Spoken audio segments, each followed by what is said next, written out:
मुसीबत के वक्त मन को भटकने से कैसे रोकें? और ये एक बहुत बड़ी समस्या है। आज इस समस्या पर मैं बहुत छोटा-सा एक सजेशन देना चाहूँगा। जब ज़िंदगी पटरी से उतर जाए, जब सब कुछ उलझा हुआ लगे, तो सबसे पहले भटकता है हमारा मन। कभी डर की तरफ, कभी गुस्से की तरफ, कभी निराशा की गहराइयों में। पर क्या सच में ये वो मन है जो हमें सफलता की ऊँचाइयों तक भी ले जा सकता है? मैं तो कहता हूँ हाँ, यही मन है जो आपकी सफलता की ऊंचाइयों तक भी आपको ले जा सकता है। लेकिन सवाल है, मुसीबत के वक्त इस मन को भटकने से कैसे रोका जाए? सबसे पहला कदम है रुक जाना, ना कि शारीरिक रूप से बल्कि मानसिक रूप से। एक लंबी सांस लीजिए, एक गहरी सांस लीजिए, थोड़ा बैठिए।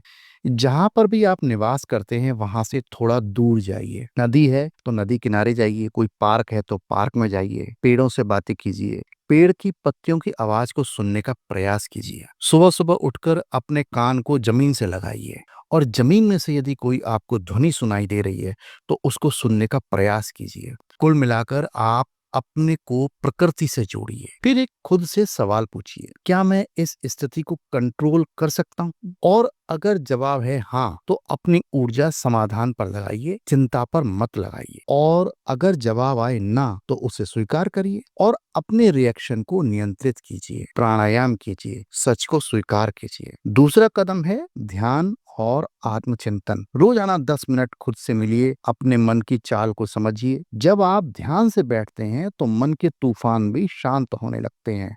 तीसरा और सबसे जरूरी मंत्र है, मुसीबत में हम खुद से कहते हैं सब खत्म हो गया, मेरे बस की बात नहीं है।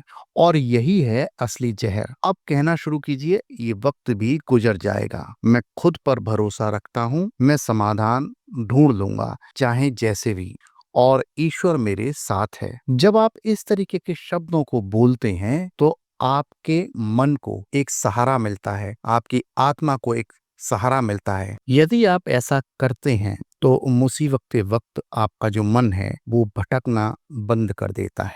आपको समाधान नजर आने लगते हैं और आपका मन शांति महसूस करता है।